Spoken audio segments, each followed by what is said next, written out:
Chapter 1: The Outcast. The first time the alien girl stumbled into the marketplace, the people of Drevix Crossing recoiled. She was small, barely 4 feet tall, with skin like polished obsidian and large luminescent eyes that shimmered like liquid gold. Her delicate fingers ended in tapered claws, and her voice was a melodic hum, like wind chimes in a gentle breeze. The xenologists called her kind the Zari, refugees from a dying world, scattered across the galaxy. But the people of Drevix Crossing didn't care about galactic politics. They only saw something different. And different was dangerous. First they ignored her. Then they whispered. Then one day a boy threw a rock. It struck her shoulder, and she let out a soft, pained chirp. The sound only emboldened the crowd. "Freak!" someone shouted. "Get out of our town!" another yelled. More stones followed. The alien girl curled in on herself, arms raised to shield her face, her golden eyes wide with fear. The crowd jeered, their hatred a living thing, thick in the air. And that a rock meant for her skull struck a human man instead. Silence fell. Chapter 2: The Human Who Stood. The man didn't flinch. Blood trickled from a cut above his eyebrow, but his expression remained calm. He was tall, broad-shouldered, with dark skin and a face lined with old scars. His name was Elias Verek, a former soldier turned mechanic. He turned slowly, locking eyes with the crowd. "Really?" he said, voice low. "This is what we do now. Throw rocks at children." The boy who had thrown the first stone, a wiry kid with a sneer, glared. "She ain't no child. She's a thing." Elias exhaled sharply through his nose. Then, without another word, he turned his back on them and knelt before the trembling alien girl. "You okay?" he asked softly. She stared at him, uncomprehending at first. Then, hesitantly, she reached out and touched the blood on his forehead.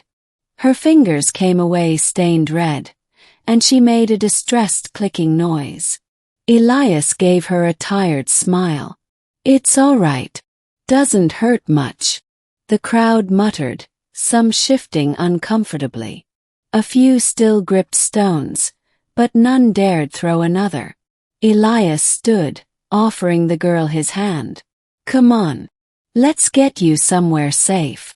She hesitated, then placed her small, clawed hand in his. Together they walked away, leaving the crowd to their shame. Chapter 3: The Shelter. Elias lived on the outskirts of town, in a small, cluttered workshop filled with half-repaired hoverbikes and salvaged engine parts. He cleared a space for the girl, draping a blanket over a pile of crates to make a makeshift bed. "You hungry?" he asked, rummaging through his ration packs.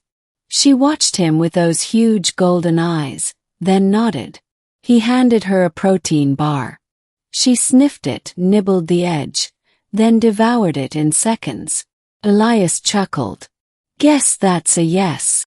For the first time, the girl made a sound that wasn't fear or pain, a soft, musical trill. "Laugh." Elias grinned. "There we go." He learned her name was Zyra. She couldn't speak his language well, but she understood more than she could say. She had been separated from her family when their refugee ship was attacked by raiders. She had wandered for weeks before stumbling into Drevix Crossing. And now she had nowhere to go. Elias sighed, rubbing his temples. "All right, kid. You can stay here. Just try not to break anything." Zyra tilted her head, then reached out and gently patted his knee, a gesture of gratitude. Elias felt something tighten in his chest. Chapter 4: The Storm. Word spread fast in a small town. By morning, everyone knew Elias had taken in the alien. Some called him a fool. Others called him a traitor. But no one dared confront him directly. Not yet. Days passed. Zyra followed Elias like a shadow, watching as he worked, mimicking his movements with surprising dexterity. She was quick to learn, fascinated by machines. Once, when Elias was struggling with a stubborn fuel line, she reached out and adjusted a component he hadn't even noticed was misaligned. The engine roared to life. Elias blinked. Thanks. Zyra trilled happily. Then one evening the storm came. Not a weather storm, a human one. A mob gathered outside Elias' workshop, armed with tools, pipes, and hatred. Bring the freak out, Verek. Their leader, a burly miner named Harkin, bellowed. We don't want its kind here. Elias stepped outside, his expression cold. She's not hurting anyone. Harkin spat. It's not human. That's enough.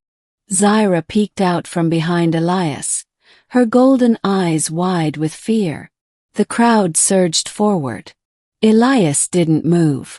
You want her, he said quietly. You go through me first. Harkin sneered. Fine. He swung. Elias blocked, countered, and sent the bigger man crashing into the dirt. The crowd hesitated. Then chaos erupted.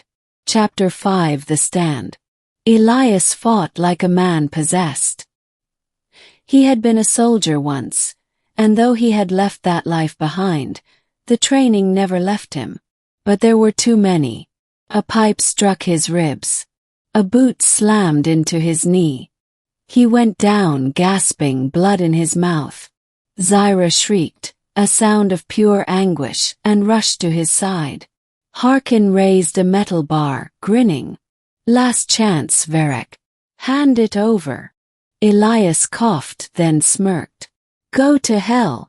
The bar came down. And stop. A voice, sharp as a blade, cut through the night. Enough. The crowd froze. Standing at the edge of the mob was Captain Rin of the Galactic Peacekeepers, flanked by armed officers. Her silver uniform gleamed under the streetlights, her expression icy. Harkin paled. This ain't your business, Captain.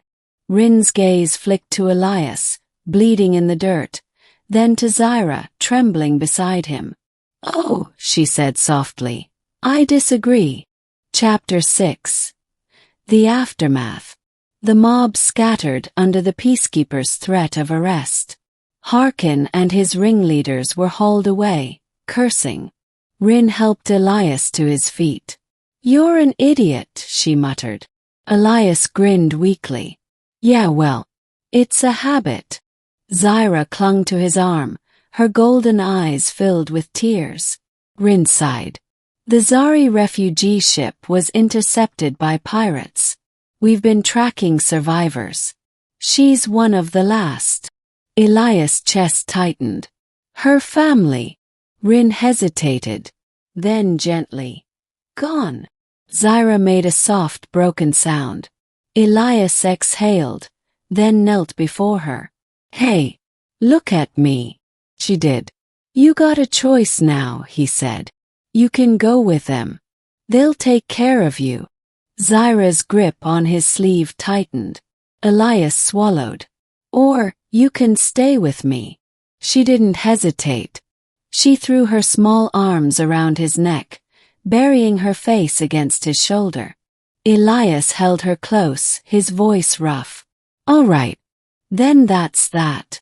Rin watched them, something unreadable in her eyes. Then she nodded. I'll file the paperwork. Epilogue. Months later, the people of Drevik's Crossing still whispered. But now, when they saw the alien girl walking beside the human, they didn't throw stones. They feared. Not her. But the man who had stood between her and the world, and dared it to try again. And in his workshop, amid the hum of machinery, a little Zari girl laughed as her human father taught her how to fix an engine.